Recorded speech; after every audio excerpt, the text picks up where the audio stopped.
How many times have you promised yourself that this would be your year, only to end up right where you started, lost in chaos and doubt?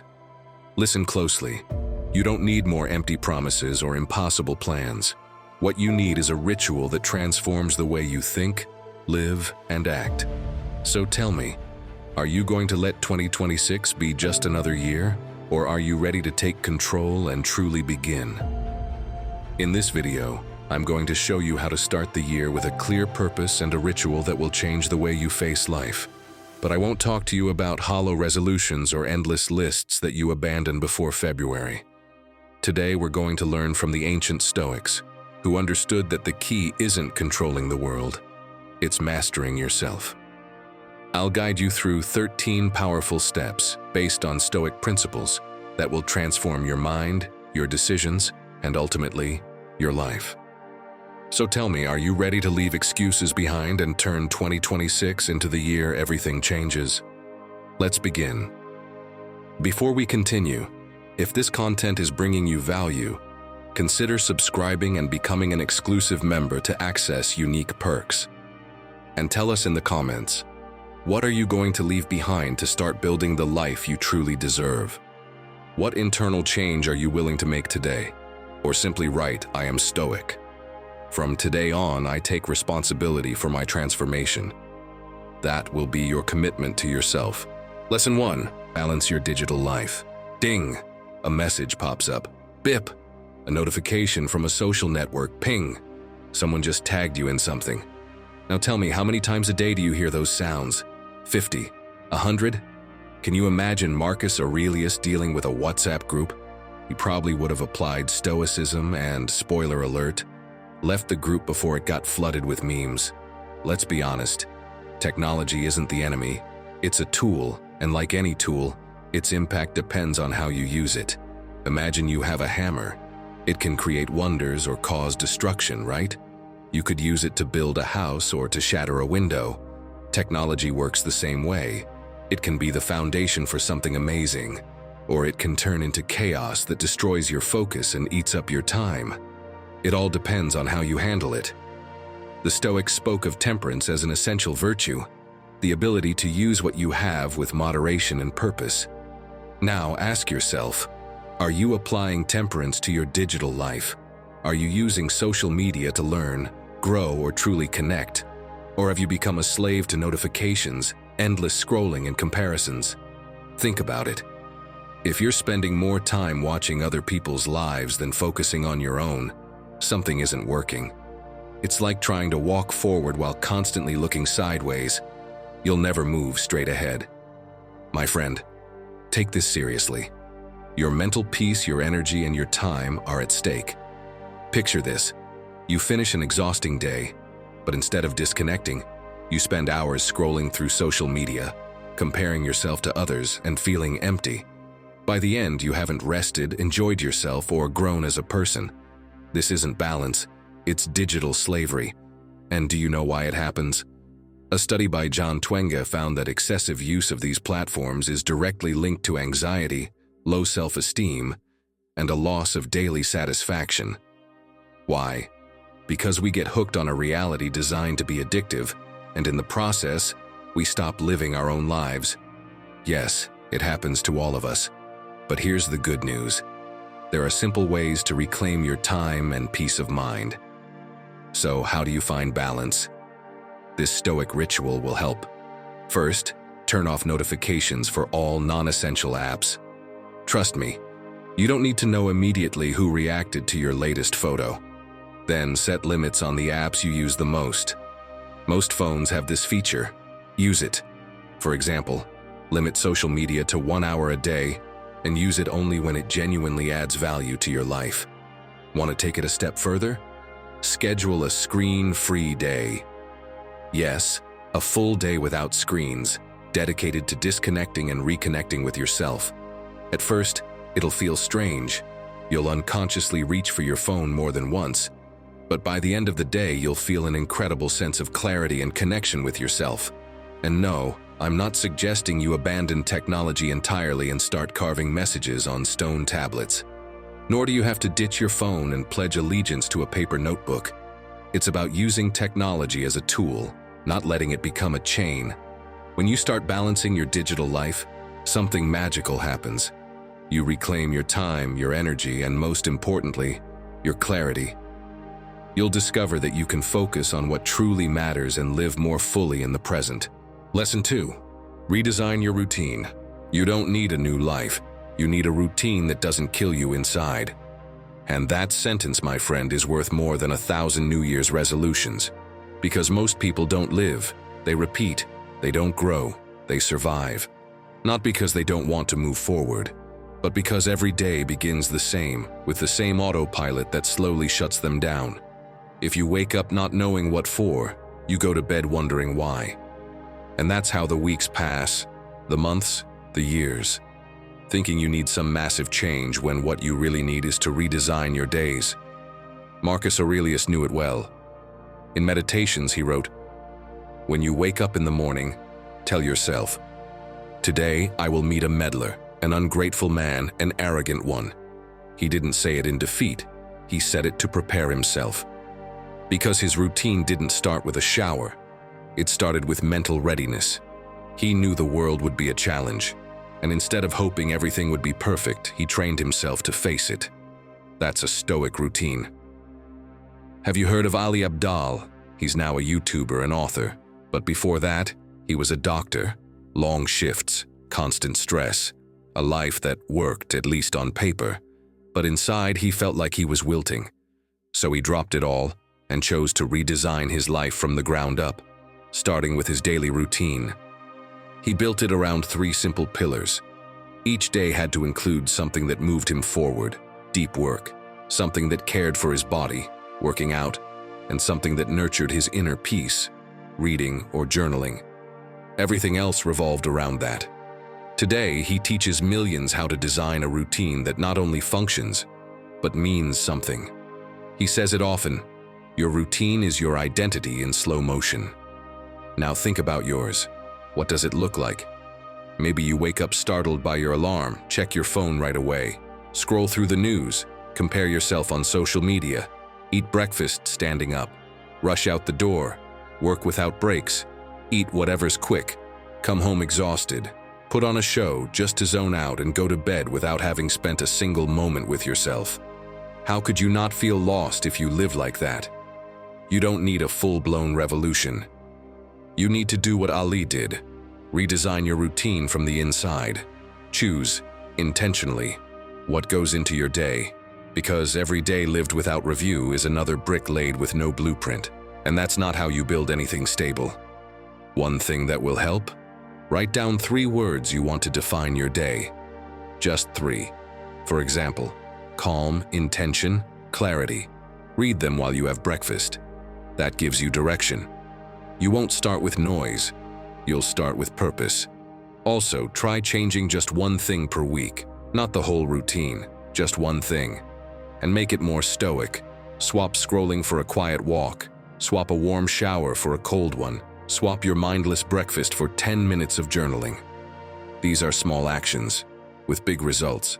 Because when you take control, even of one detail, you regain power. And if you want to go further, do a 7-day Stoic experiment. Each day, pick one small voluntary discomfort. Walk without headphones, eat without distractions, wake up an hour earlier, go the whole day without complaining. Not to punish yourself, but to observe yourself, to see what you're made of when you're not comfortable. Because that's where character is revealed. Your routine isn't just what you do. It's what you're creating, what you're reinforcing, what you're allowing. And if you don't design it yourself, chaos, anxiety, and noise will design it for you. That's why redesigning it, even step by step, is one of the most powerful changes you can make. And now I want to hear from you. What change are you going to make in your routine to stop burning out and start building days with meaning? Drop it in the comments. Because every small shift can be the start of something much bigger. And we're here to support you in that process. Your transformation begins in the everyday, and it begins today. Lesson 3. Stop pretending. Have you ever said "I'm fine" with a smile, while inside you were about to fall apart? Are you still in that degree or job just because you're already in it, even though you feel like you're slowly burning out? Do you laugh with people who bring nothing to your life just to fit in? Are you staying with someone who no longer does you any good just because you're scared of being alone? Because pretending isn't always about acting. Sometimes it's staying silent, holding on to something that's already broken inside. My friend, here's an uncomfortable truth. You can't change who you are if you don't even know who you are, and if you've been pretending for a while, editing yourself, shrinking yourself to avoid being a bother. Chances are you don't even recognize yourself anymore. How can you transform from that place? Let me tell you the story of Samantha Hudson, a teenager who grew up in a place where being different was a reason to be mocked, where being yourself could cost you isolation, rejection, or outright humiliation. From a very young age, she knew there were parts of her she couldn't show. So she did what many of us do without saying it. She became an expert at pretending. She pretended the insults didn't hurt, pretended the rules at her religious school made sense, pretended nothing was wrong. Until one day, for a school assignment, she decided to say what she really thought. She wrote a bold, sarcastic, provocative song, and the world she knew came crashing down. She was expelled, criticized, pointed at, but inside, something woke up. For the first time, she felt alive, free, real. From that moment on, Samantha stopped pretending. She became an artist, a voice, a symbol. Not because she wanted to be liked, but because she dared to be herself. And that didn't make her untouchable. On the contrary, it cost her a lot, facing her family, society, constant judgment. But as she said many times, only when I stopped hiding did I actually start to live. And that story might seem far from your own, but maybe it's not. Maybe you haven't been expelled from anywhere, but perhaps you expelled yourself the day you decided to start pretending, when you hid your sadness so you wouldn't seem weak, when you said yes just to avoid letting someone down, when you stayed somewhere you no longer wanted to be, just because starting over was harder. Psychologist Tasha Eurich studied this deeply. In her book Insight, she distinguishes between real self-awareness and a false version of it. You know what she found? It's tough to hear, but necessary. Most people think they know themselves, but they're really just familiar with a polished version, a character, a carefully crafted identity built for survival. But you can't grow from a character. You can only grow when you give yourself permission to be you, with everything that entails. When you feel so lost you don't even know if you should show who you really are. Remember what Seneca said, "I'd rather offend with the truth than please with flattery." Pretending is pleasing. It's shaping yourself into what others expect. Being authentic, on the other hand, can make people uncomfortable. But it also sets you free, because when you no longer have to play a role, you can finally breathe. So here's a challenge for you. Today, do a truth check-in.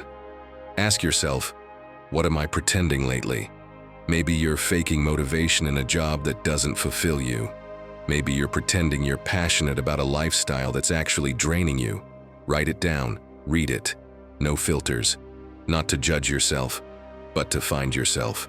Another thing you can try, practice saying uncomfortable but honest sentences. I'm not okay. This isn't me anymore. I don't know what I want yet. Say it at least once a day, even if only to yourself. You'll realize how freeing it is to stop having all the answers and start having the truth. And finally, do one thing every day that reflects your real self. If you've always wanted to dress differently, do it for one day. If you're sick of going out every weekend because that's what you're supposed to do, stay in and read and say it proudly. If a friendship is no longer good for you, start setting boundaries with kindness, even if it's awkward, even if they don't get it, because every small act of authenticity gives a piece of you back to you.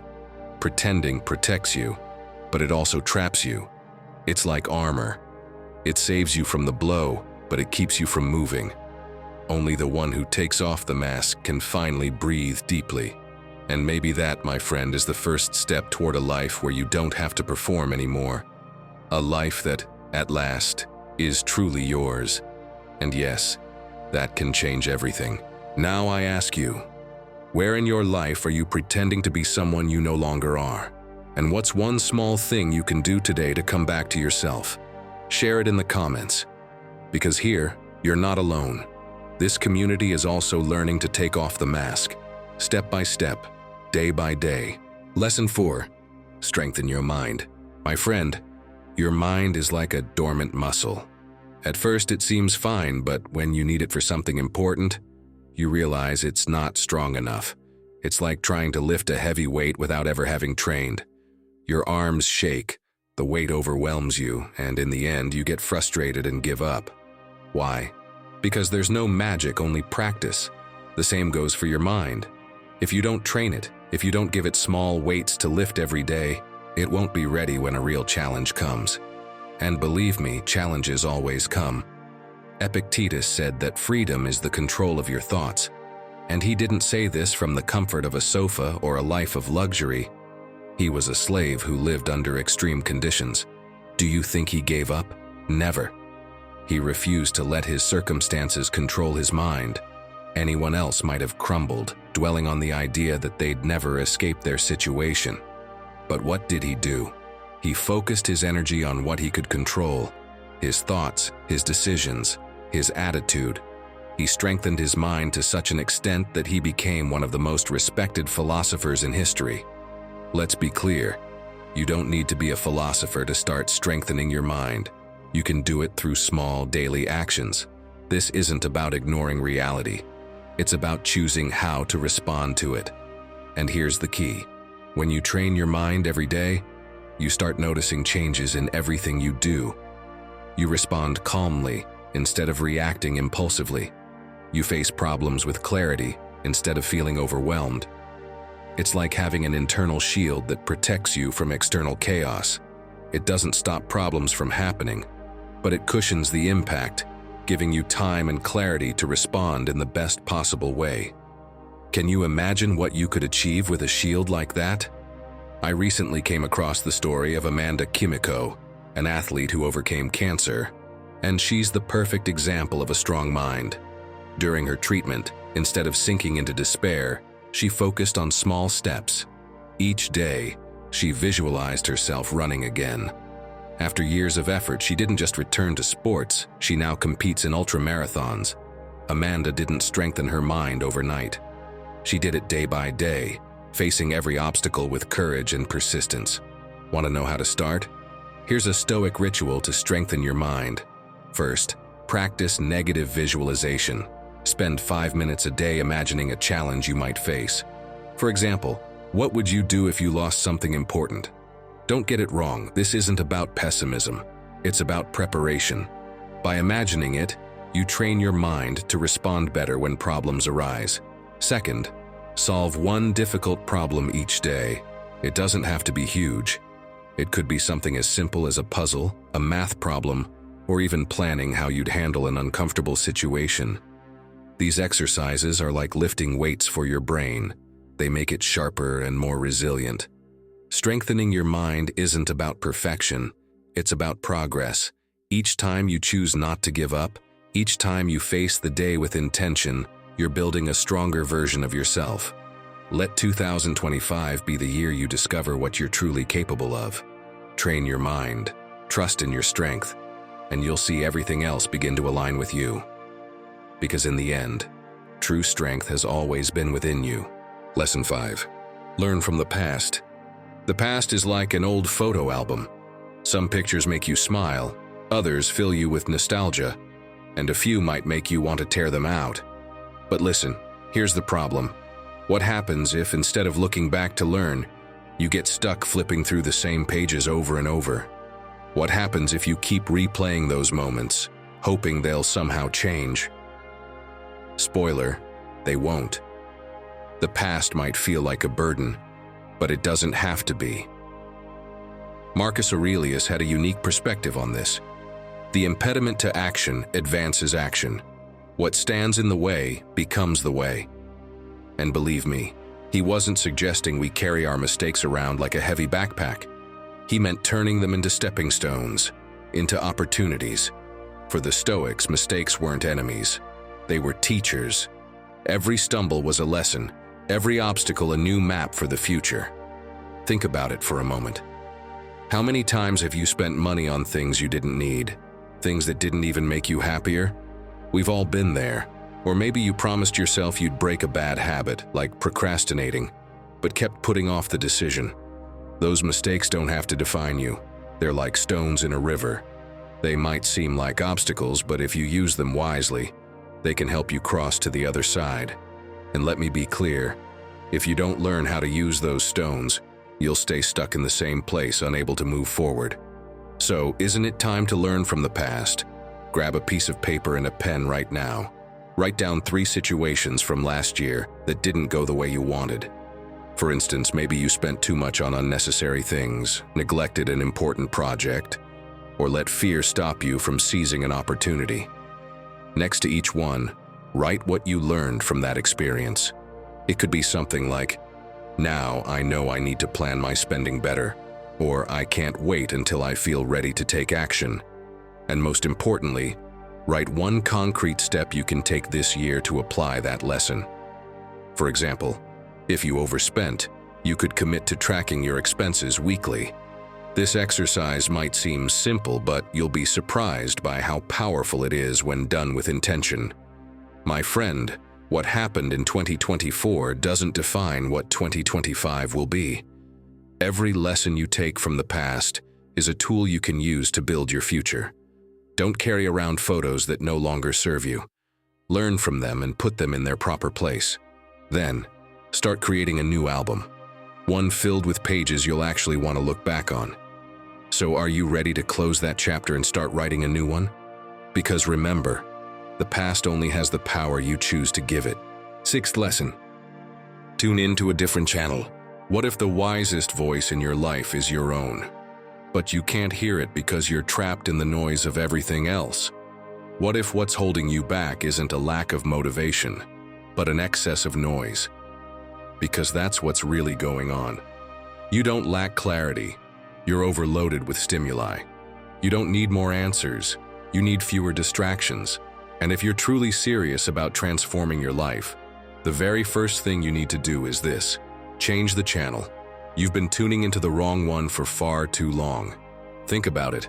Remember back when a TV with no signal would just show gray static and that horrible electric rain sound? You had to get up, move the antenna, adjust the angle, carefully touch the metal tip. And sometimes, just sometimes, the image would come back. Your mind works the same way today. If all you're receiving is static, if all you're exposed to is empty stimulation, it's impossible to see clearly. You're on the channel of chaos, of noise, of overload. And from that place, you want to decide where to go. Marcus Aurelius said it almost 2,000 years ago, and it's still true today. Nowhere can man find a quieter or more untroubled retreat than in his own soul. But that, my friend, only happens when you learn to turn down the volume on what doesn't matter. Because what does matter is already inside you. It just needs space to emerge. Now imagine Marcus Aurelius trying to meditate today in a noisy coffee shop, with reggaeton blasting in the background, a barista yelling out orders, and 3 notifications popping up on his phone every minute. Do you think he would have written his meditations?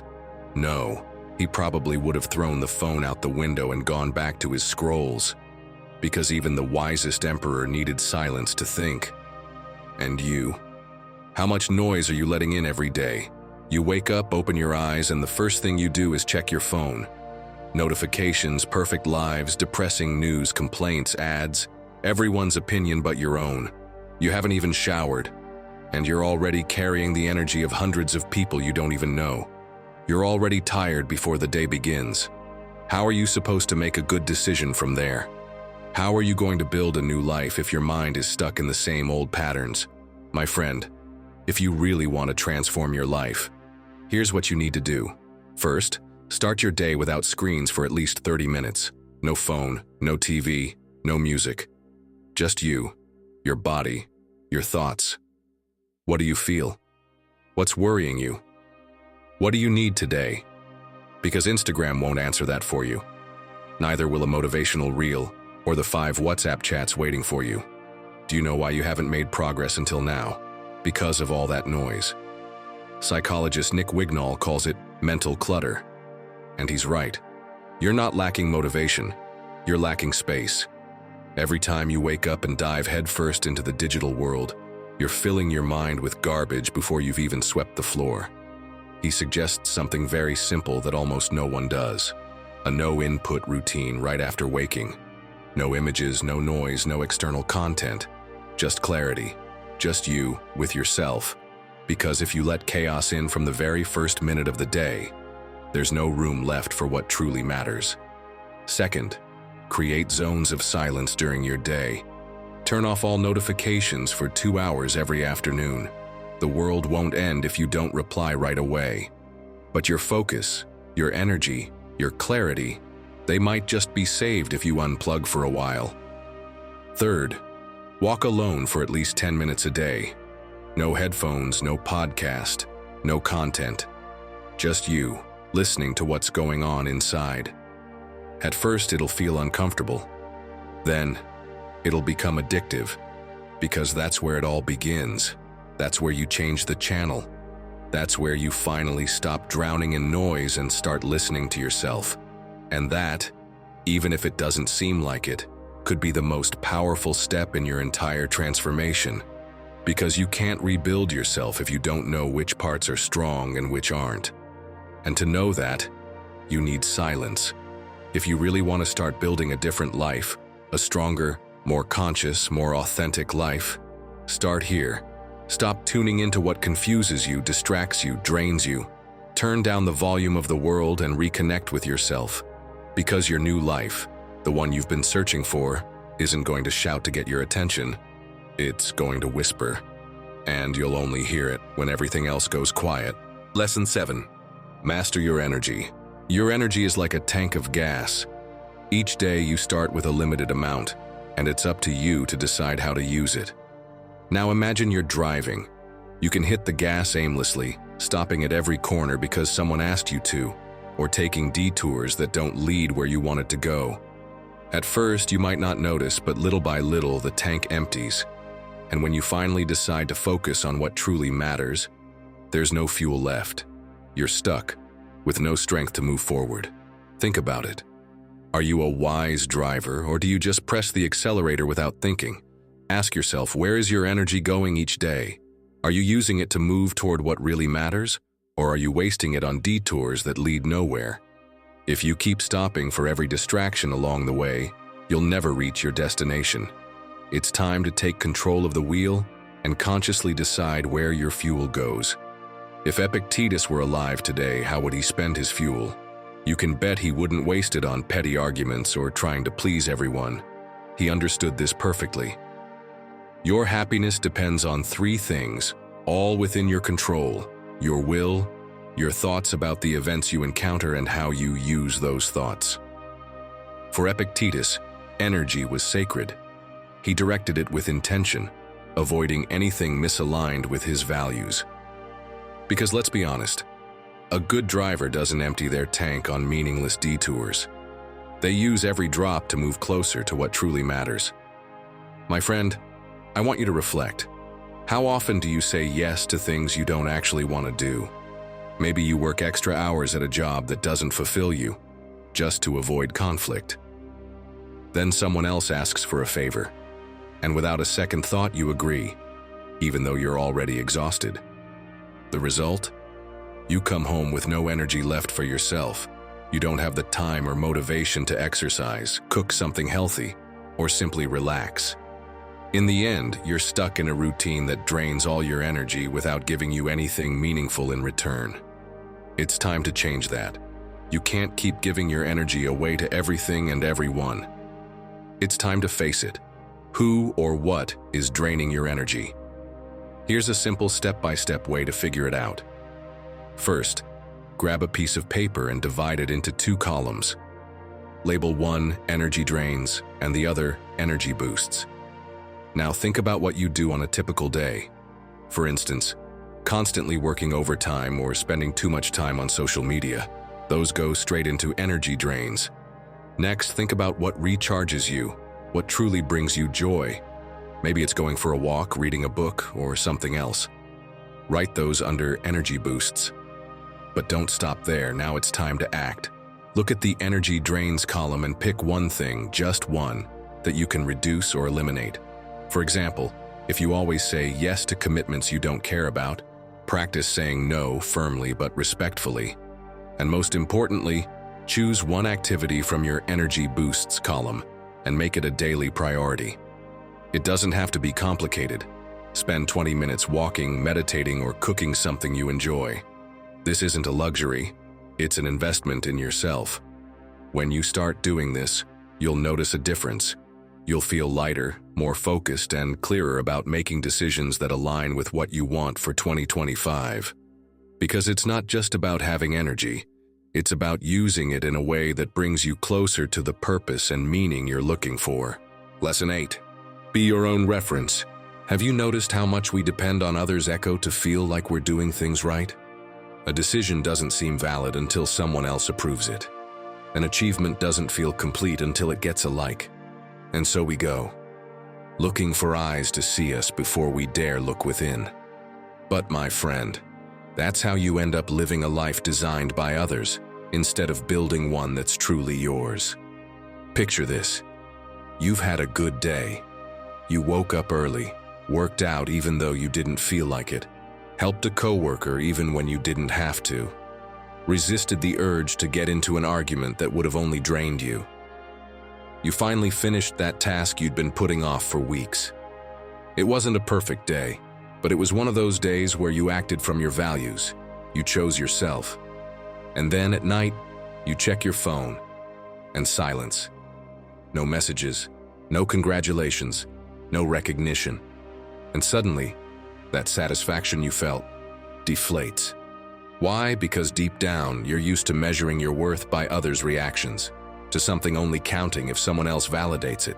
And that's where you're losing everything. Because your self-worth can't depend on a scene, a comment, or a round of applause. Your life isn't a show, it's your journey. And that journey only makes sense when you choose to value it, even if no one else celebrates it. Being your own reference point isn't arrogance, it's responsibility. It's having the courage to say, this feels right because I chose it from my core. I don't need anyone's applause. I need alignment, and that alignment is transformative. As Marcus Aurelius said, don't waste time debating what a good man should be one. And you, have you ever asked yourself what would happen if you stopped chasing constant approval? What choices would you make if your peace was your main priority? What projects would you start if you didn't need to explain them to feel valid? If you're ready to shift this, here's something that will make all the difference. Take time, real time, to get to know yourself. And I don't mean knowing your favorite color or your go-to TV show. I mean sitting with yourself and asking, what actually matters to me? What drives me? What values am I unwilling to betray, even if no one understands them? Also, start celebrating your own progress, even the small wins, even the ones no one sees. If you got up today despite having zero energy and still followed through, celebrate that. If you chose silence over drama, celebrate that. If you stayed true to yourself in a moment of pressure, celebrate that. Because each of those decisions is another brick in the construction of your true identity. My friend, when you stop living by someone else's script, everything changes. You start to breathe differently. You walk with a new steadiness. You feel finally like you're home, even when you're alone. Because your voice becomes your guide, your values become your compass, and your steps stop being imitations. Stop looking outward for what already lives within you.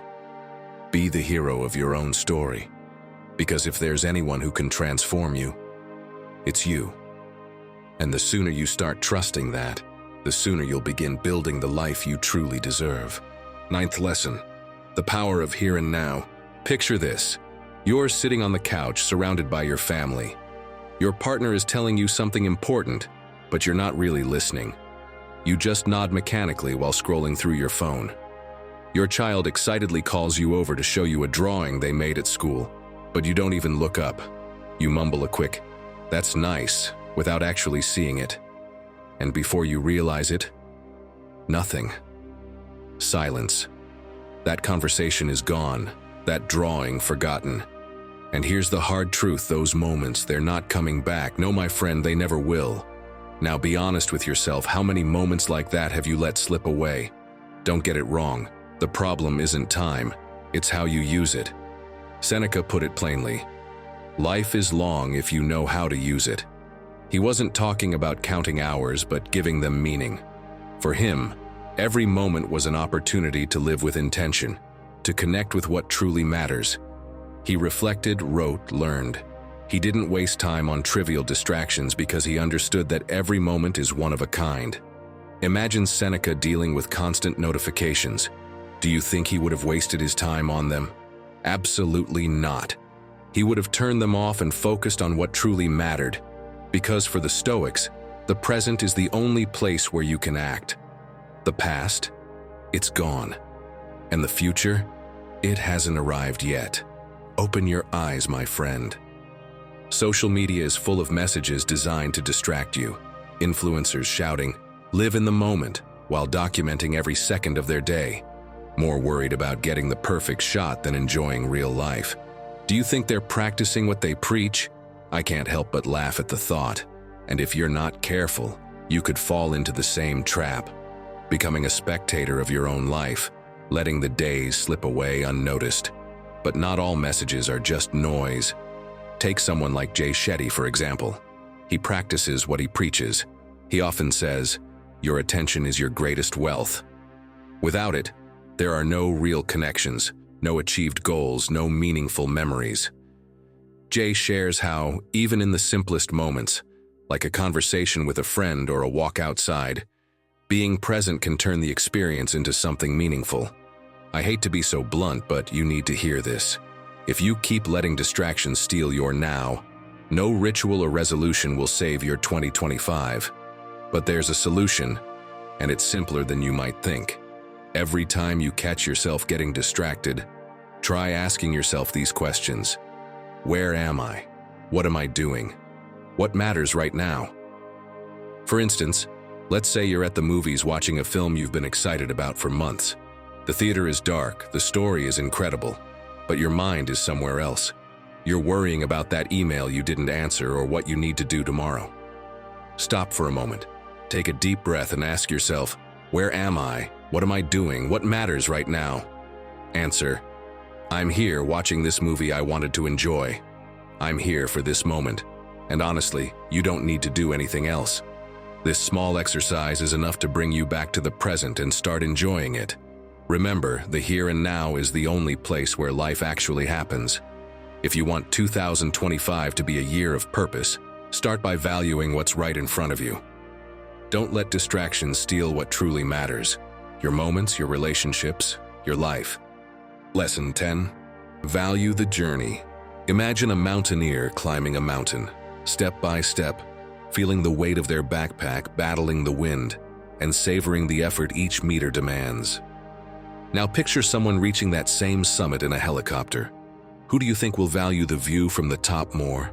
Who will remember that moment as a true victory? Trust me, it's not the one who arrived by helicopter. It's the one who worked for every step, who learned to enjoy the climb, not just the summit. Marcus Aurelius wasn't a mountaineer, but he understood this concept perfectly. The well-done task is its own reward, he said. And while he never climbed mountains or dealt with heavy backpacks, he knew that true value lies not in reaching the peak, but in the effort it takes to get there. Let's be honest, anyone can hop on a helicopter and admire the view, but only those who climb step by step truly understand what it costs. How did he achieve this mindset? He worked with intention, without fixating on the final goal. Marcus Aurelius found greatness in small actions. Each task was like a seed planted in his garden, with the certainty that, with time and care, it would bloom into something meaningful. Think this philosophy is hard to apply? Let me open your eyes. A psychological study revealed something interesting.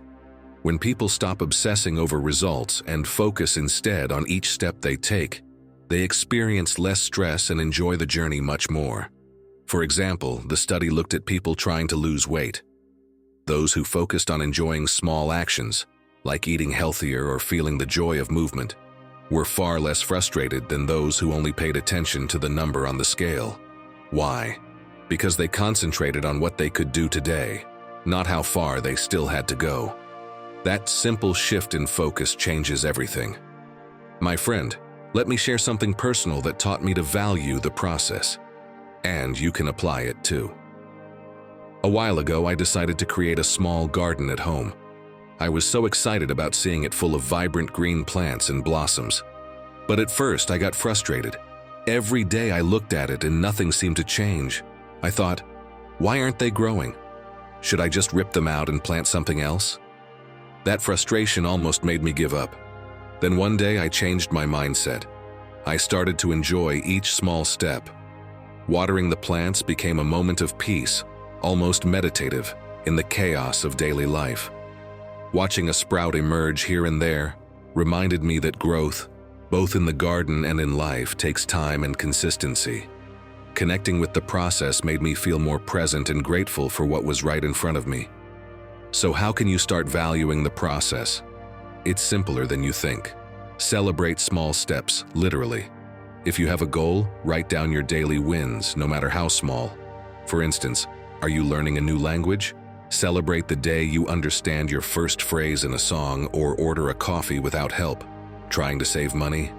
Acknowledge the day you decide to cook at home instead of eating out. This simple habit keeps you motivated and teaches you to appreciate the journey. Remember, big goals are built through small steps. If you want 2025 to be different, don't focus only on the summit. Learn to love every step that takes you there, because it's in the process where you truly live and grow. Lesson 11. Learn to let go. Have you ever stayed in a friendship that no longer brings anything to your life, just out of habit? You tell yourself it's out of loyalty, that you've known each other for years, that you can't just walk away like that. But the truth is, every conversation drains you, holds you back, confuses you. There's no more growth, only attachment. And you know it, but you stay, because you think letting go means losing, when in reality, more often than not, letting go means saving yourself. My friend, we're not talking about grudges or revenge here. We're talking about the things you carry every day without realizing. Expectations that were never met, relationships that have expired, versions of yourself that no longer fit, but that you keep holding on to like your life depends on them. Sometimes clinging to what no longer serves you is as pointless as trying to stop a car from falling off a cliff. The car is already rolling downhill, the brakes are gone, the engine's smoking, and there you are clinging to the bumper thinking you can still save it. But you can't. And if you keep holding on, all you'll do is fall with it. There are moments when the smartest thing isn't to fight harder, it's to let go before everything gets heavier than you can carry. Epictetus put it perfectly in a phrase that's still powerful today. It's not what happens to you, but how you interpret it, that determines how you feel. What's holding you back isn't the past, it's the story you keep telling yourself about it. It's the meaning you've repeated over and over again. I should have made it by now. They never should have left. It wasn't supposed to end like that. And every time you repeat those words, you stay tied. You keep tugging on a rope that no longer leads anywhere. But some people do choose to let go. And in doing so, they find purpose. Like Fernando de la Guardia, who went through something that could have broken him. He suffered facial paralysis from a rare illness. His face changed, and so did his life. He could have drowned in the why me, the fear, the shame, but he chose a different path. He let go of the need to control, to keep up appearances, to resist reality. And from that place, he founded Imbatables, a project to share stories of resilience, vulnerability, and courage. He interviewed others who had gone through trials, and in each conversation, he showed what's possible when you let go, and start building from what you do have. So, do you want to learn how to let go? First, identify the emotional baggage you've been dragging around. It might be a failure you haven't forgiven, someone who still lives in your memory, a life plan that no longer fits who you are. Make a list. Write it out. Name it. Then do one of the most freeing exercises I can suggest. Write a goodbye letter to whatever you need to release. You don't have to send it. You don't have to show it to anyone. Just write. Give that ending a voice. Because sometimes what's hardest to let go of is what we never dared to name. Letting go doesn't mean denying what was once important. It means honoring it and then moving on. It means making space for what could be. Because if your hands are full of the past, how will you ever build something new? So now I want you to think about this carefully. What could you accomplish if you stopped clinging to what no longer serves you? Share it in the comments and encourage this Stoic community to do the same. And if you've made it this far, get ready. Because what comes next isn't just another piece of advice. It's the principle that could be the turning point between living the same story on repeat or finally starting to transform your life from the inside out. Lesson 12. Live as if you had already died. Let me tell you a story almost no one knows. The story of Lucius, a Roman soldier who died and yet came back. It happened during a campaign in the north, an ambush in a dense forest, a rain of arrows, and then silence. His entire unit vanished in the dust and the sharp cry of steel. When he woke up, he was alone, bleeding, with a broken leg, covered in dirt, ash, and bodies that no longer breathed. And in that moment he knew two things. No one was coming for him, and everyone believed he was dead. It took him 5 days to reach his village. Crawling at first, then leaning on a stick he turned into a cane. He ate roots, slept under damp branches. No one along the road recognized him, and he didn't recognize himself either. He was a shadow, a wrecked version of the man he used to be. When he finally arrived, they looked at him like a ghost. His mother dropped to her knees when she saw him. She'd been praying for his soul for weeks. No one expected him to return, not even him. And then something curious happened. He didn't go back to the army. He didn't want celebrations. He didn't seek revenge. What he did was retreat. He cared for his mother, repaired the roof of their house, and began learning how to carve stone. He spent hours sculpting small figures in silence. He planted a garden, ate what he grew, walked each morning at sunrise. And when people asked why he gave everything up, he simply said, "I'm living my second life. I won't waste this one on what doesn't matter." He never tried to be who he was before, not even close. Because when you've seen the edge, when they've already counted you among the dead and you believed it too, you no longer need to prove anything, just to be grateful, just to live with meaning. And that, my friend, is exactly what it means to live as if you had already died. It's not poetic, it's transformative. Seneca said it plainly, "While we're postponing, life speeds by." No, it's not just a pretty quote, it's a wake-up call. Because there's one truth we all avoid until life forces us to face it. Time is limited. And while you look the other way, time doesn't wait. While you decide whether you're brave enough, it keeps moving. While you plan the perfect life, it slips through your fingers. What if there was no tomorrow? Seriously, pause for a second and really think about it. What if today was your second chance? As if someone had given you another life, another opportunity. Would you spend it the same way you did yesterday? That one thought can change everything. When you ask yourself that question, you begin to see more clearly. Therapist and author Nedra Glover Tawwab said it in an interview about her book Set Boundaries, Find Peace. When you ask yourself each morning, what if today were the last? You make decisions with more truth. And yes, that truth is uncomfortable, but it also wakes you up. Imagine waking up and remembering you already died once, that what you have now isn't guaranteed, it's borrowed. Would you still waste time in that relationship that drains you just because you're afraid to be alone? Would you stay one more day in that job you hate instead of starting to look for a way out? Would you keep saying you'll do it when you have time as if time were promised?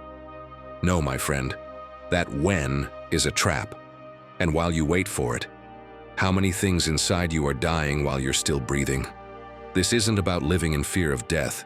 It's about living with the courage not to keep wasting the life you still have. Here's something you can start doing right now. Every morning, say this sentence to yourself. Today is my second chance. Say it out loud, even if it feels strange, even if it sounds dramatic, because something shifts in you when you speak from that place. It's like a switch that forces you to be more honest with yourself. And try this too. Every night before bed, ask yourself just one question.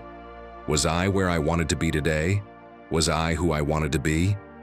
You don't need to write a whole journal, just those two questions. Because once you start holding yourself accountable, you stop living on autopilot. Make a small list every day. Just one thing you wouldn't leave undone if tonight were your last. Maybe it's calling someone, writing something, telling a truth, moving your body, deciding something. Whatever it is, do it. Because if you let it slide, that day you thought you had forever won't come back. Living as if you had already died isn't dark, it's freeing. It's as if someone handed your soul back to you and said, try again, but this time with courage. Because there's a huge difference between being alive and being awake. And most people, even while breathing, are still asleep. Lesson 13. Make peace with reality. How many times have you wished things were different? That it wouldn't rain on the day you planned something special? That a project would go perfectly without setbacks? That someone would act exactly the way you wanted? But listen, my friend, here's the hard truth. Wishing reality were different doesn't change a thing. It only drains you. Marcus Aurelius wasn't just a great emperor. He was the kind of leader we'd all want. He couldn't avoid wars, betrayals, or pandemics. Yes, he dealt with those too. But he didn't let them paralyze him. His best advice: love everything that happens to you. And no, he didn't say tolerate or accept. He said love. Do you realize how powerful that is? It's not just about putting up with the inevitable. It's about turning it into your ally. This teaching saved me on the most important day of my career. It was the day of my final exam, the culmination of years of effort. I arrived early, completely prepared, and just as I was about to start, boom. The computer stopped working. Picture the scene: the professor waiting, my classmates watching, and me breaking into a cold sweat. In my head, all I could think was, why me? Why now? But then I remembered Marcus Aurelius's words. Love everything that happens to you.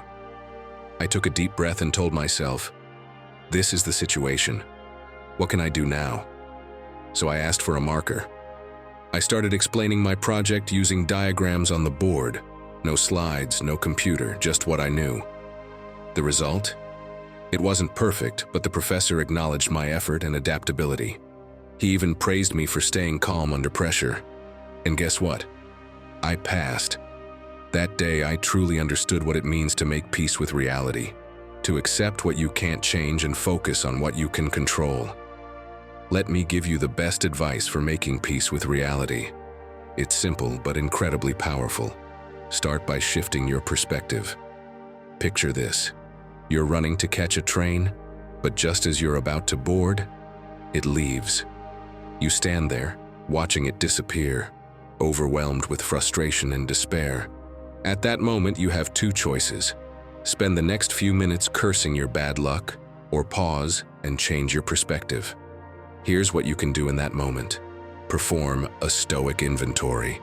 Every time something doesn't go as planned, take 1 minute to think of 3 things that are still in your favor. For instance, if you miss the train, you could say, 1. There's another train coming. 2. I can use this time to read. 3. This is a reminder to leave earlier next time. This simple shift takes your focus off the problem and onto the possibilities. This isn't about giving up. It's about freeing yourself from the weight of fighting what you can't change. Make peace with reality, and you'll discover something incredible. True freedom doesn't come from controlling everything, but from choosing how you respond to it. Lesson 14. Small actions, big changes. Did you know that the Great Wall of China, one of the wonders of the world, wasn't built overnight? Brick by brick, piece by piece, it took shape over the years. Now tell me, why do you think your life should change all at once? Think about it for a moment. We often imagine that one day, everything will suddenly be different. That on a Monday morning, we'll wake up full of energy and transform our routine in one big sweep. But listen, that's not how it works. Big changes don't come from a sudden burst of inspiration. They're built through small daily actions that might seem insignificant, but over time, add up to something far greater. It's like trying to build a house and getting frustrated because you can't put the roof on before you've built the walls. That's not how you create something solid. Seneca said it best. Progress is steady when we focus on what's essential. And this is where we often go wrong. We get swept up in motivation, make massive plans, and expect instant results. But when those results don't come quickly, we give up. Think about it. How many times have you tried to change something in your life, only to quit shortly after?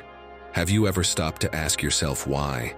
It's because you started too big and forgot about the small steps. But don't worry, this isn't just your fault. It's how our brains are wired. When you try to take on too much at once, your mind goes into overload. A psychological study found that setting goals that are too big or vague causes something called goal fatigue. In other words, you start out super motivated, but when results don't come quickly, you get frustrated and quit. Sound familiar? How many times have you decided to get in shape, bought all the gear, started strong, and 2 weeks later, the plan was out the window? Here's the solution. Small habits, big results. Pick one small but meaningful habit, something you genuinely want to improve. Commit to doing it every day for 21 days. For instance, if you want to start reading more, spend just 5 minutes a day with an inspiring book. If your goal is to improve your health, start by drinking a glass of water as soon as you wake up. The key is to make it specific and achievable. Do you know what will happen during those 21 days? Yes, you'll integrate this new habit into your life, but more importantly, you'll train your mind to be consistent. The trick? Make it so easy that you can't fail. Want to read more? Leave the book on your nightstand. Open to the page you last read. Want to drink more water? Fill up your bottle the night before, ready for you to drink as soon as you wake up. But it doesn't stop there. Once you've completed those 21 days, you'll be ready to add another brick to your new routine. And then another and another, until you've built the life you want. Because big changes aren't about doing everything at once. They're about consistency. Brick by brick, you'll create a life aligned with your purpose. So ask yourself, what small habit are you going to start today? That's the first step toward the 2025 you truly desire. Lesson 15. Walk with peace. Imagine you're walking through the city. There's a brutal storm. The sky is gray, rain pounds the pavement. Cars splash water. People are running everywhere, desperate to find shelter. It's all rush, noise, chaos. But you keep walking. You don't run. You don't panic. You don't get soaked on the inside. Because you're carrying something most have forgotten, a steady umbrella. It doesn't stop the storm, but it protects you. It doesn't change the outside world, but it shields your inner one. That's what it means to walk with peace. To keep moving forward even when the world's screaming. Even when life is far from perfect. Even when everything around you is shaking. You choose not to shake with it. And that, my friend, changes the way you experience everything. Marcus Aurelius understood this better than anyone. And if anyone lived in the middle of storms, it was him. Wars, betrayals, plagues, impossible decisions. And still, he found calm. How did he do it? With mental order.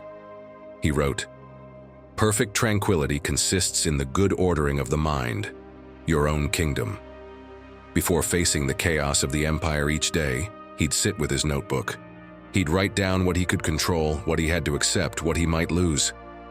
He didn't step out hoping everything would go perfectly.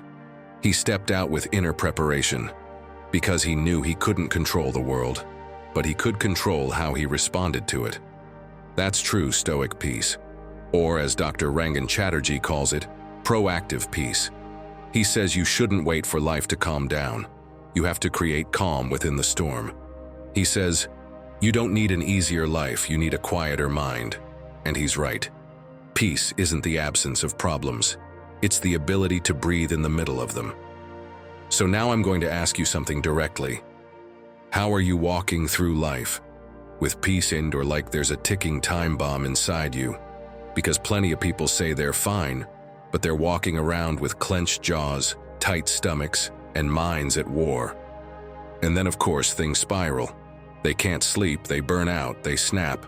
They're buried under obligations, bills, disappointment, and constant noise. The car breaks down, and it feels like the end of the world. They miss a payment, and it's all downhill from there. They're carrying so much that they've forgotten what it feels like to move with ease. And no, I'm not telling you to ignore your responsibilities. I'm telling you that you can meet them without destroying yourself. You can get through tough days without fighting everything and everyone, including yourself. There's one thing you need to start doing. Carve out a moment each day just for you. Only for you. 5 minutes. Conscious breathing or total silence. Don't check your phone. Don't answer messages, just breathe. And take the wheel back.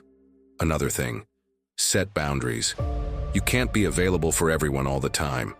Don't answer calls that drain your energy. Don't say yes to everything just to avoid disappointing people. Your peace is worth more than your good image. You can also reconnect with yourself through simple but powerful activities. Maybe it's sipping a coffee with no distractions, tending to your plants, playing an instrument, dancing. These things are not a waste of time. They're emotional maintenance. And if you don't take care of your mind, no one else will.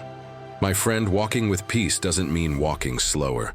It means walking with intention, moving without dragging yourself, without chasing everything. It means carrying yourself with dignity, even on the heavy days. And that, even if it doesn't look like it, changes everything. Because yes, the world will always be chaotic, but you don't have to be. Lesson 16. Body and mind in harmony. Think of your body as a vehicle, and your mind as the driver. If your car is in good condition, you can go great distances, but if you neglect the engine, sooner or later, you'll end up stranded on the road. Now imagine trying to drive without fuel or with a shattered windshield. That's how hard it is to move forward in life when you neglect your body and your mind. Trust me, this isn't about luxury, it's about necessity.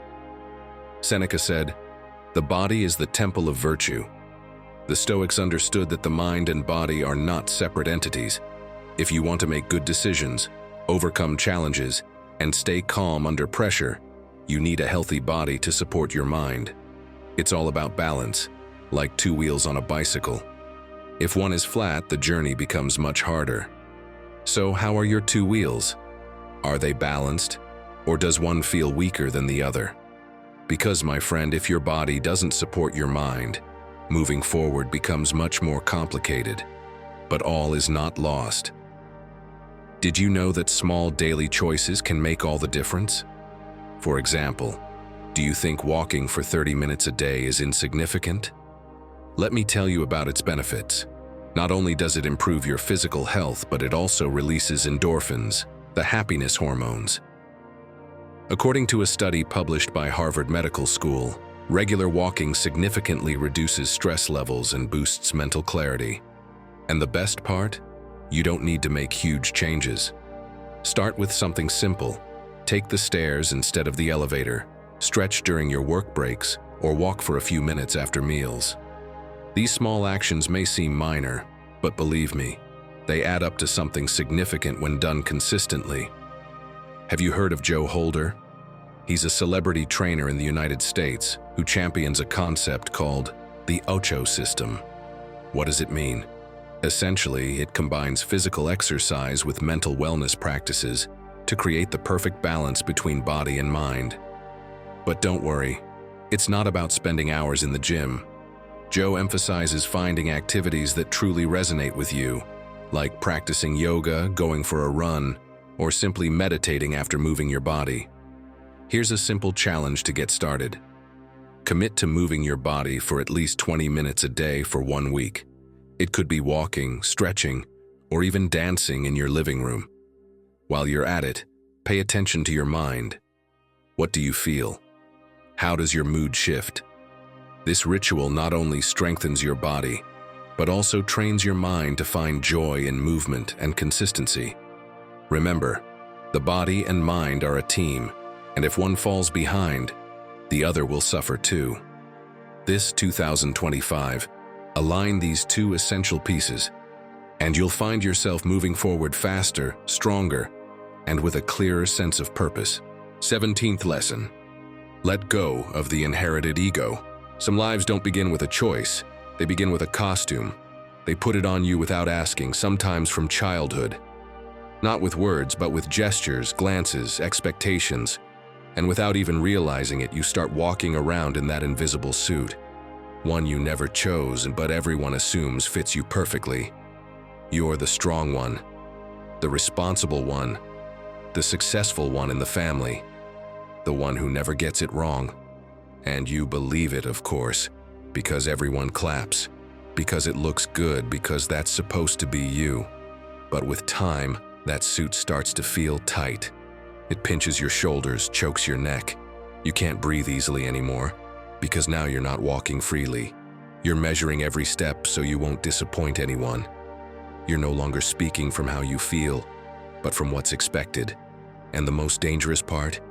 You begin to forget what it felt like to move in your own skin.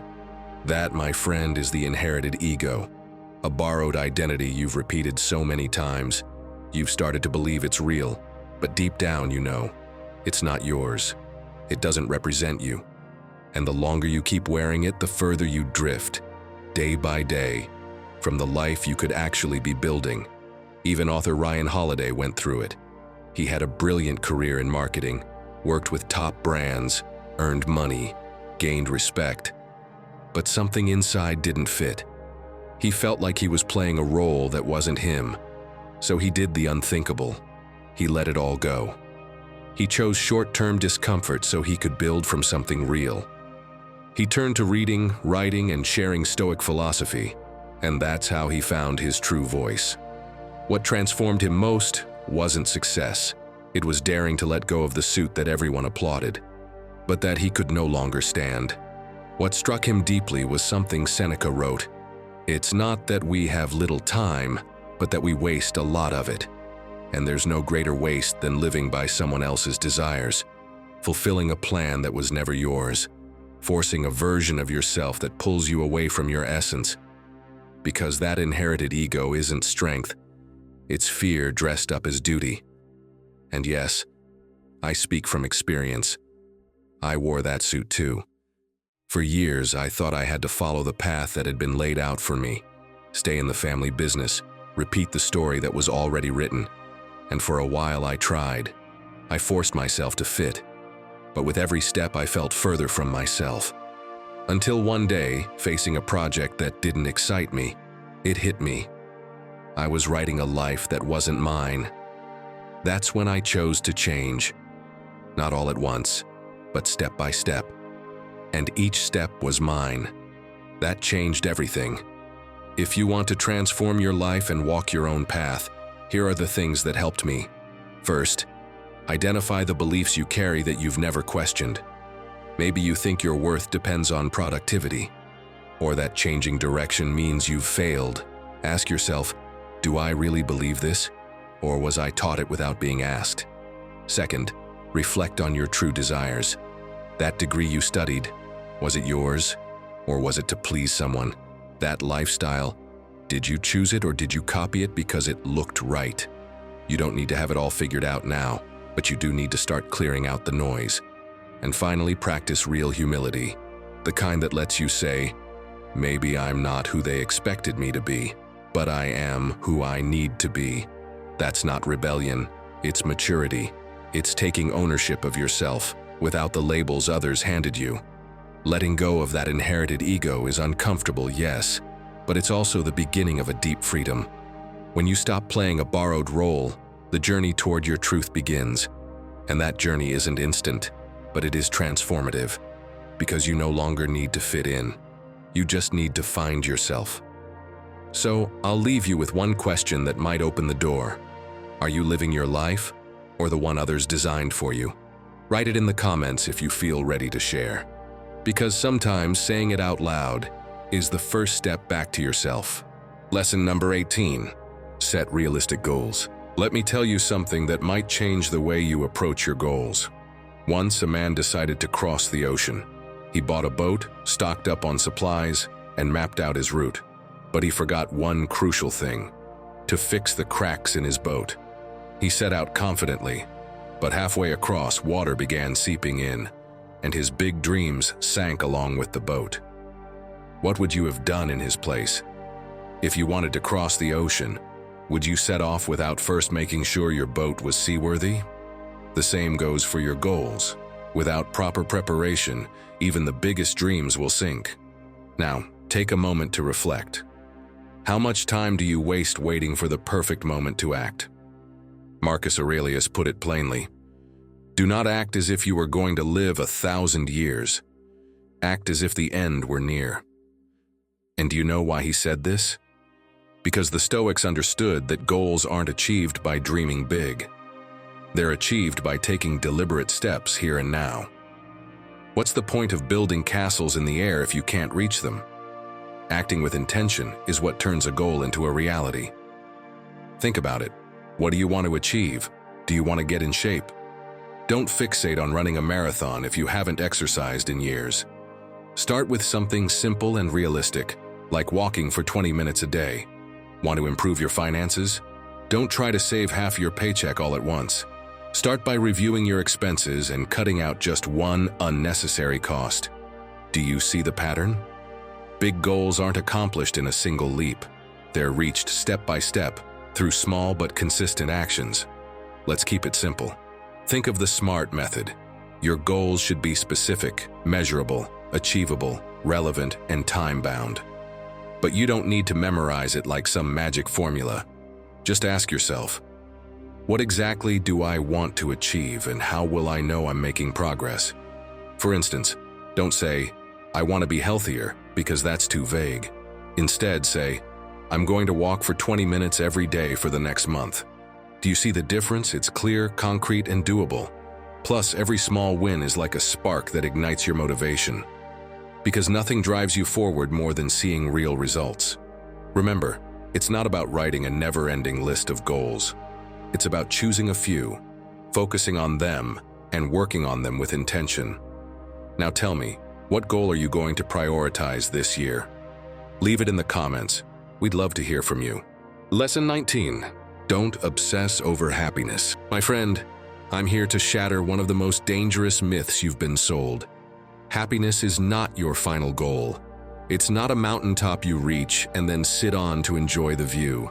It's more like a butterfly. The more you chase it, the more it flies away. But if you pause, if you focus on what truly matters, sometimes it quietly lands on your shoulder without you even calling it. These days, we're surrounded by tutorials on how to find happiness. But 2,000 years ago, a man with nothing had already figured it out. Don't seek for things to happen as you wish. Wish for them to happen as they do, and you'll be happy. That's not giving up. It's learning to accept the present with strength, to act with virtue, and to stop waiting for the perfect moment that never comes. Because no, happiness can't be forced. It's built from within, through small actions, firm decisions, and a mind that doesn't fold at the first sign of discomfort. Picture Epictetus today, walking through the city in his worn sandals, earbuds in, and suddenly a podcast pops up. 7 foolproof steps to be happy in 2 weeks. What do you think he'd do? He'd probably raise an eyebrow, chuckle softly, and turn it off. He'd keep walking calmly, straight to his corner of reflection, or maybe to train his soul with a little voluntary discomfort. Because he knew the more you obsess over feeling good, the further you get from real peace. And that's probably happening to you too, even if you haven't realized it. Imagine this. You're in a relationship that doesn't fulfill you. You know it. But you stay because it makes you happy sometimes. One day there's a nice message and you get that high, but the next day it's silence, blame, uncertainty. And there you are, stuck in that emotional roller coaster, chasing crumbs of happiness like they're enough. And when you don't find them, you feel overwhelmed, frustrated. You blame your partner, the routine, the stress. You make plans that don't turn out well, and that brings you down even more. Everything revolves around, I want to feel better now. But are you really building anything? Or are you just chasing emotional spikes that vanish the second you blink? Do you know why this happens? Psychiatrist Julie Smith, author of Why Has Nobody Told Me This Before, puts it clearly. She says that obsessing over feeling good all the time only creates more anxiety, because the moment you don't feel happy, you assume something's wrong. Her approach is different. Accept discomfort as part of the path. Stop trying to avoid it and start walking with it. That's exactly what the Stoics taught. You're not here to avoid discomfort, but to face it with strength. So, what can you do? First, stop focusing on what makes you happy and start paying attention to what makes you feel whole, what makes you respect yourself. Maybe it won't bring an instant smile, but it will give you a solid ground that doesn't crumble with every gust of wind. Also, change the question. Instead of constantly asking yourself, "Am I happy?" ask, "Am I being true to myself today?" Because when you align with who you really are, peace comes without having to chase it. And finally, don't make decisions just because you feel like it, or because you need a little joy. Make decisions based on long-term strength. Choose what makes you grow, not just what amuses you for a moment. The happiness you chase in desperation always slips away, but the kind that's born from acting with purpose doesn't even need a name. You just feel it. So tell me, my friend, are you going to keep obsessing over this idea of happiness? Or are you ready to start building a life with meaning, with truth, with direction? Because the moment you stop chasing happiness like it's some kind of prize and start living with intention, that's when it shows up. Quietly, unexpectedly, on its own. Lesson 20. Choose your battles. Before I give you the best piece of advice you'll hear today, let me tell you a story you probably already know, but have never looked at this way.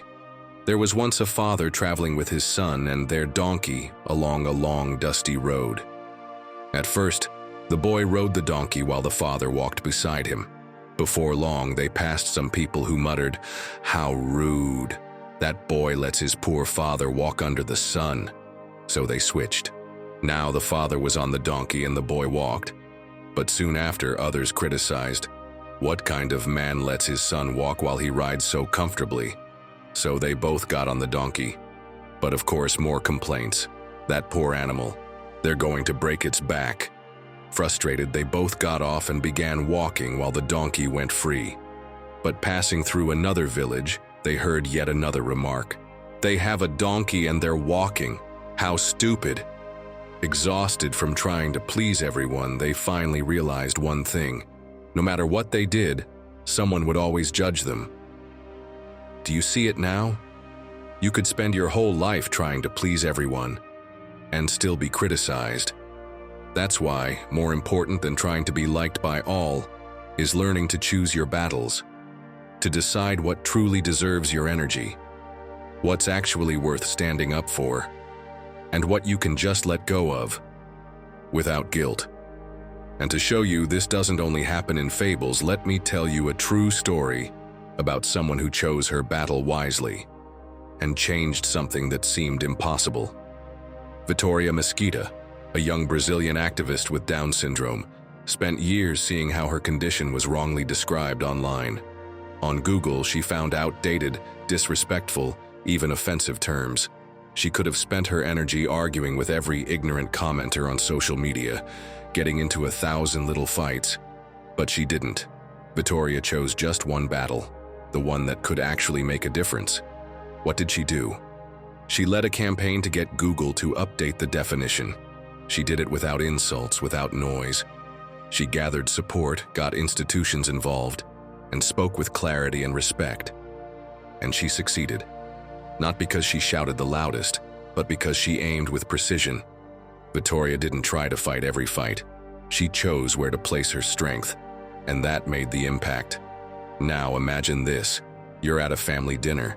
Your aunt, in her usual tone, says, "I just don't get how you can spend so many hours on that. Do you really think that's a career?" And you, fork in hand, feel something rise up inside you. Your blood boils. You want to unload everything you've held back. But is it worth it? Next time that happens, ask yourself before saying a single word, will this matter in 5 years? If the answer is no, breathe, literally. Count to 3. 1, 2, 3. Inhale through your nose. Exhale through your mouth. Then choose how to respond. You could say, "Thanks for your opinion, Aunt, but I'm good with what I do." And keep eating, that's it. Also, prepare ahead of time. If you know you'll see someone like that, decide what topics you won't discuss. Politics, work, personal decisions. That's it, you don't have to go there. And if someone crosses the line, 1 sentence is enough. "I'd rather not talk about that."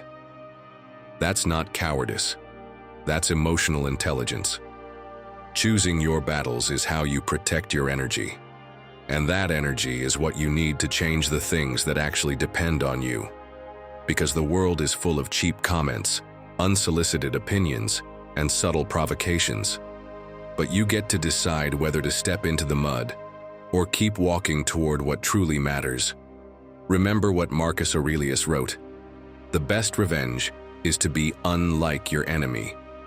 That's not weakness, that's mastery. It's knowing when to speak and when to stay quiet. It's not letting yourself be pulled into fights that drain your peace and give you nothing in return.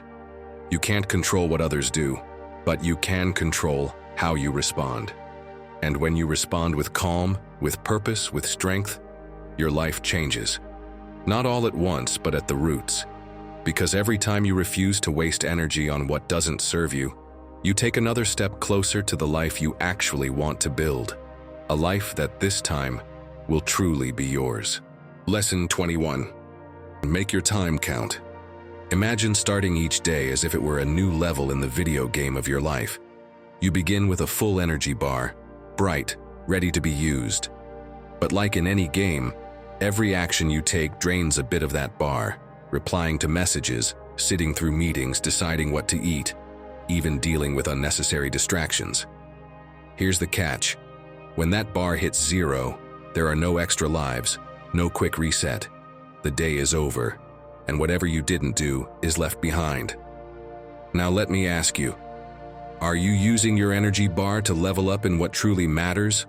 Or are you stuck on side quests that don't add any points? Because in this game, my friend, there's no time to waste on what doesn't count. Seneca, with the timeless clarity of the Stoics, put it best. It's not that we have a short time to live, but that we waste much of it. And isn't that true? How often have you felt like the day slipped away and you accomplished nothing meaningful? Not because you didn't have time, but because you spent it on things that didn't matter. The key isn't to have more hours, it's to use the ones you have wisely. Maybe you spend the entire morning responding to emails and messages that, let's be honest, weren't urgent. Then you lose even more time on a favor someone asked for. You didn't really want to do it, but how could you say no? Before you know it, the day's over, and the truly important things are still unfinished. Sound familiar? Don't worry, it happens to all of us. But here's the good news. This Stoic ritual can help you stop losing in the video game of life. First, use a daily planner to identify your priorities. You don't need a fancy system or an overly detailed schedule. Just grab a piece of paper or a simple app and jot down the 3 most important things you need to accomplish today. Think of this as your map of main quests in the game. For instance, if you're working on a big project, spend 2 focused hours on the project, one of your key tasks. If your priority is self-care, include something like, take a 20-minute walk. With this clear map, you'll know exactly where to focus your energy and avoid getting distracted by side quests that lead nowhere. Next, think of idle moments as rest areas in a video game. They might not advance the main story, but you can use them to improve your skills. When you're waiting in line, sitting in a waiting room, or commuting, make those moments count. Bring an inspiring book, listen to a motivating podcast, or mentally organize your next step. Every minute matters. Even these small moments can make a difference when you use them well. When you start applying this ritual, you'll notice something incredible. Not only do you get more done, but your days also feel more meaningful. And don't let the side quests distract you from the main game, your life. Like in video games, every level you complete brings you closer to your ultimate goal. So, grab your energy bar and make it count. Lesson 22. Turn fear into action. This might surprise you, but what if I told you that fear isn't your enemy? It's your personal trainer. Sounds strange, doesn't it? But think about it. How many times have you held back from doing something important because of fear? Maybe you didn't speak up in a meeting, turned down a challenge, or froze because you didn't know what would happen. Now let me ask you, did you realize that fear wasn't stopping you? It was you who decided not to move forward. Epictetus captured it brilliantly. It's not what happens to you, but how you interpret it. The Stoics understood that fear is nothing more than a signal, a reminder that you're facing something meaningful. The problem isn't feeling fear, it's what you do with it. You can interpret it as a barrier or as an opportunity to grow. And trust me, the Stoic ritual here is simple. Turn it into action. Do you know Simon Sinek? Today, he's one of the most celebrated speakers in the world. But it wasn't always that way. Early on, he faced a paralyzing fear of public speaking. Can you imagine? Even someone like him had to start from scratch, confronting his fear step by step. How did he overcome it? He began by speaking in front of a mirror, then to a friend, then to small groups, and eventually to massive audiences. He didn't go from 0 to 100 overnight. He tackled his fear progressively, with each small step becoming a victory. So, how can you turn your fear into action? Start by identifying something you're afraid of, asking for a raise, starting a project you've been putting off, or having a difficult conversation. Whatever it is, don't try to tackle it all at once. Break it into smaller parts. For example, if your fear is having that important conversation with your boss, start by writing down what you want to say. Organize your thoughts and practice in front of a mirror. Then share it with a close friend for feedback. After that, rehearse a shorter, more direct version. By the time the real conversation comes, it won't feel improvised. You'll have transformed your fear into action, with confidence. Another strategy is to shift your perspective on fear. Ask yourself, what's the worst that could happen? And if that worst-case scenario did happen, what would you do? Visualizing this isn't to make you anxious, but to help you realize that even in the worst-case scenario, you can handle it. Suddenly, what seemed like a giant monster becomes something manageable. Here's a Stoic mantra to repeat before doing something that scares you. I feel the fear, I accept it, and I move forward with it. This reminder will help you focus on what's within your control, not on what could go wrong. Never forget, fear isn't there to stop you, it's there to push you forward. My friend, everything we've covered so far has been preparing you for something bigger, a key piece that ties it all together. Because in the end, what will truly make this year different isn't just the steps you take, but how you face your biggest challenges. This final ritual can transform not just your year, but your entire way of living. Are you ready to discover it? Lesson 23. Strengthen your mind. Picture this. A boxer steps into the ring. Imposing physique, chiseled abs, fierce look. Everyone expects him to dominate. But the moment the bell rings, he hesitates. His shoulders tense, his breathing gets shaky, and before the first punch even lands, he's already lost inside. Not because he lacks strength, but because his mind broke before his body. Sound familiar? That's how many of us operate. We prep on the outside, take care of our body, study, do what we're supposed to, but inside we're unarmed. And at the first stumble, the first I can't, the first rejection, we crumble.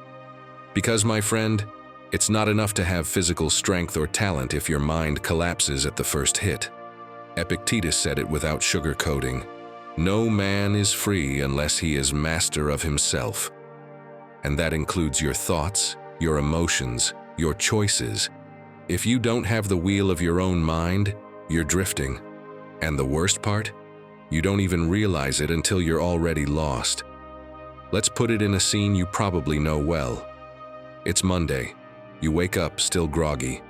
You look in the mirror, and the first thought that pops into your head is, today's going to be awful.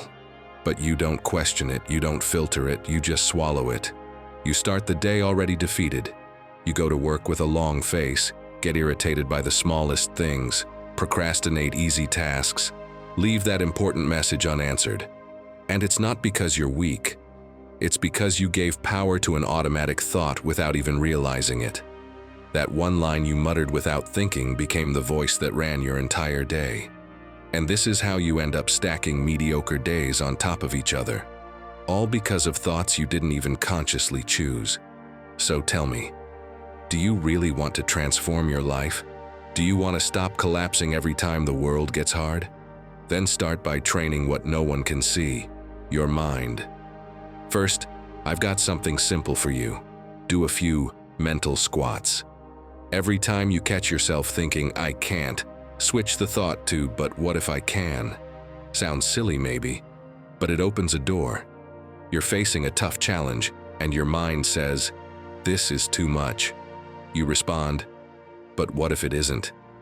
You're about to cancel plans out of fear. Your mind says, don't go, you ask, but what if I do? That tiny interruption creates space, and in that space, you take back control. Second, become your own coach. Talk to yourself like you're your strongest ally, not your harshest critic.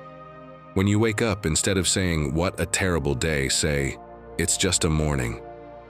Breathe. You've got this. Before a tough meeting, speak clearly. You know your worth. It might feel weird at first, but that's how you build a new inner voice. Because if you don't speak to yourself with strength, fear will. Third, change your mental environment every morning. Write down 3 thoughts you want to plant for the day.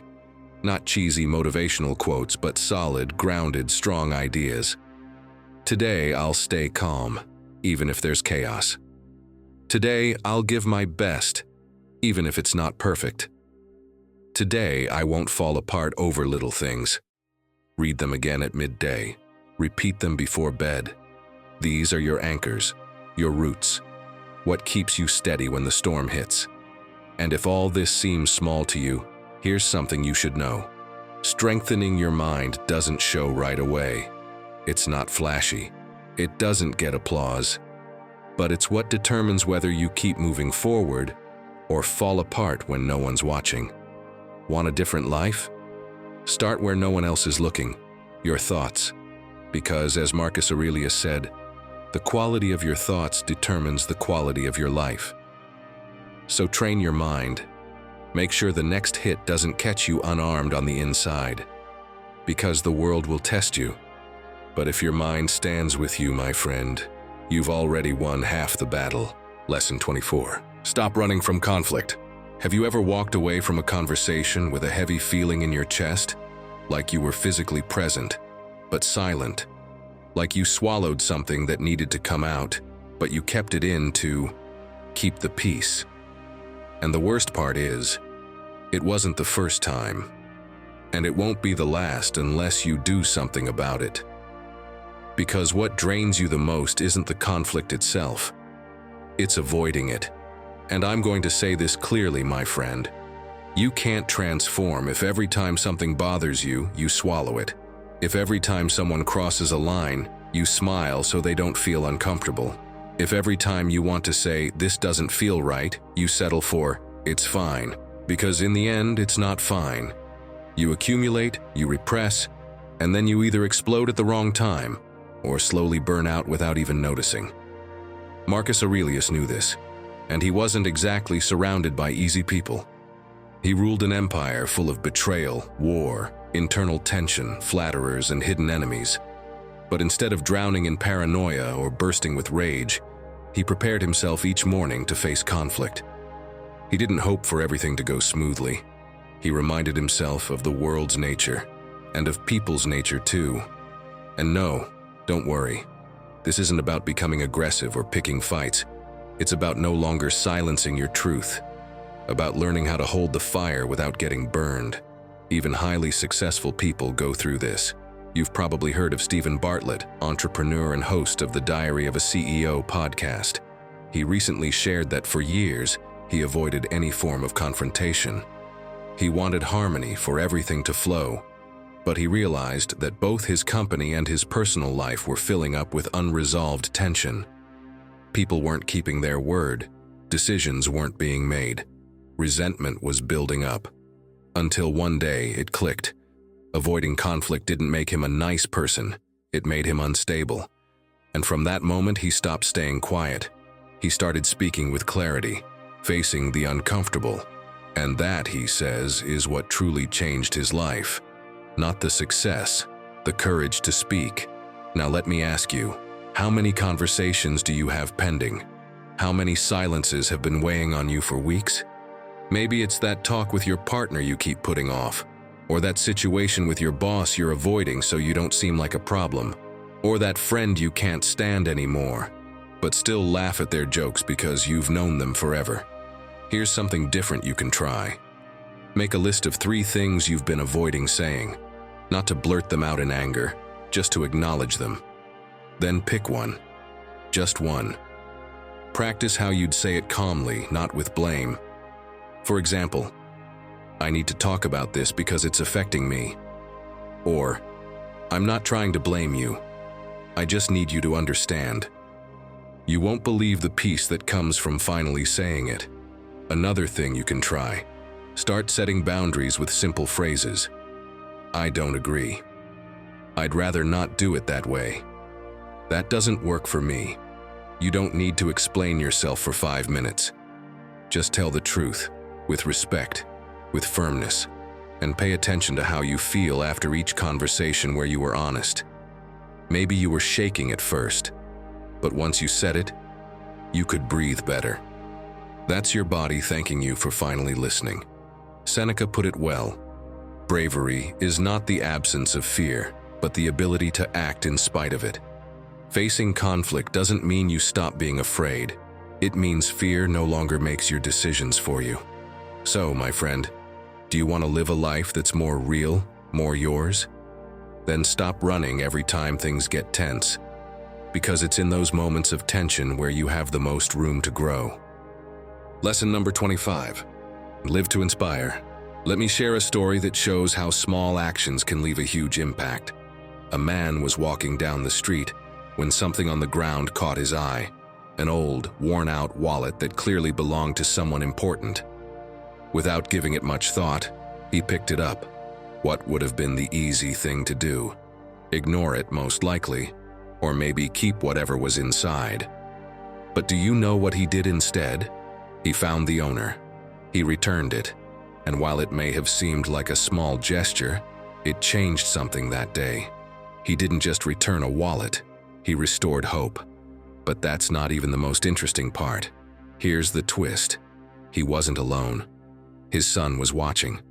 When they got home, the boy said, "Dad, I want to be like you." That small act didn't just affect the wallet's owner. It planted a seed in his son. He learned that good deeds, no matter how small, carry immense power. And here's the real magic. When you act with intention, you don't just help, you inspire. Like the man who returned the wallet, Marcus Aurelius understood that our actions have a far greater impact than we realize. He said, "What's not good for the hive isn't good for the bee." As an emperor, every decision he made wasn't just for himself, but for the good of the entire empire. He lived with the intention of leaving things better than he found them. And that's the essence of this point. Not just living for yourself, but to inspire those around you. Now, my friend, let me ask you, and be honest, what would you have done? Because here's something you need to know. When you choose to live to inspire, you don't just help others, you transform yourself. According to a study by the University of California, Helping others activates the same areas of the brain associated with happiness. When you do something to improve someone else's life, both of you benefit. You grow emotionally stronger, and your life gains more purpose. It's a powerful cycle. By inspiring others, you're also building the best version of yourself. And listen, you don't need a big stage or millions of followers to inspire. You can do it every day through small acts. Take a moment to sincerely thank someone who's made a difference in your life. Share a positive message on social media, or simply help someone who needs it. Hold the door for someone carrying heavy bags or offer a genuine compliment. Don't underestimate the impact of these small gestures. Want to start right now? Here's a simple ritual. Each day, commit to one action that inspires or helps someone. It doesn't have to be anything elaborate. For example, is there a book that changed your life? Share it with someone who might need it. Do you have a friend going through a tough time? Send them a heartfelt message that encourages them to keep going. Now think about your closest circle. How can you be an example to them? Sometimes, simply living according to your values is enough to inspire. What about spending a few minutes playing with your kids or nieces and nephews, showing them, without saying it, the importance of being present? Every action matters. And here's a question for you. How can you leave your mark on someone else today? Share in the comments how you're going to inspire someone. Don't wait for tomorrow. Start with something small, but make it genuine. Because in the end, when you inspire others, you grow too. I invite you to embrace the power of every small step we've shared. Let every decision, no matter how simple it may seem, become an opportunity to build a life filled with purpose and aligned with your values. Remember, change doesn't happen all at once. It's through consistent actions that you move closer to your best self. This 2025, don't just live. Be inspired, grow, and turn every moment into something meaningful. If you've made it this far, write in the comments, "This will be my year of change and purpose." That way, I'll know who the true Stoic warriors are who made it to the end. Don't forget to subscribe, hit the notification bell, and give this video a like so you don't miss out on what's coming next. I also invite you to check out our playlist, which you'll see on the screen. It's packed with ideas, stories, and advice to help you navigate life with more wisdom and confidence. Click it, and let's keep moving forward together. Until next time, take care and keep embracing your inner Stoic.